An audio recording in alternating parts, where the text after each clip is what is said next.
Since the 1920s, the study of film has been a popular form of academia. Scholarly approaches known as film theory have risen and developed over the years, being applied to cinema in order to question and break down the attributes of the motion picture. These include, but are not limited to, Marxist theory, psychoanalytic theory, queer theory, genre theory, and feminist theory. This last one is an extension of feminism and aims to understand the nature of gender inequality within film. Within this theory, a term was coined to critique traditional media representations of the female character in cinema: the male gaze. The concept of the male gaze was introduced by scholar and filmmaker Laura Mulvey in her now famous 1975 essay, Visual Pleasure and Narrative Cinema.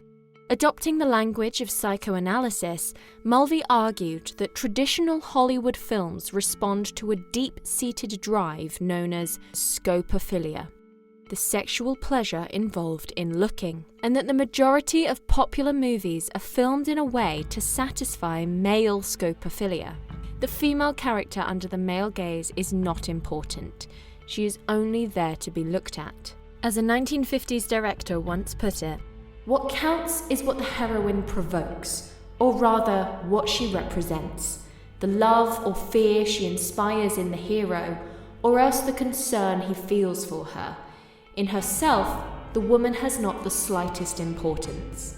Cinema is a predominantly male-run industry, therefore the way things are viewed and framed, including the narratives and stories told, are most likely to reflect and be aimed at the heterosexual male.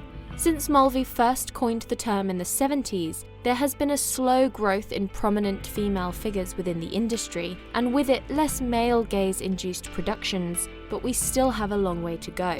Modern cinema does tend to provide more character and motivation for women, however, you can still see the male gaze in full force, from films like Transformers to Avengers. The women are arguably filmed for the heterosexual male viewer's pleasure. So whilst some male characters may also be framed to be desirable for a female heterosexual viewer, for example Mr. Darcy in Pride and Prejudice, the point Mulvey put across was the amount of films that indulge the male gaze and how commonplace it is in mainstream cinema.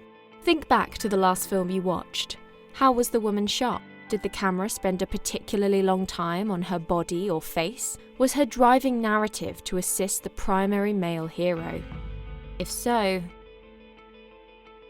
you found the male gaze.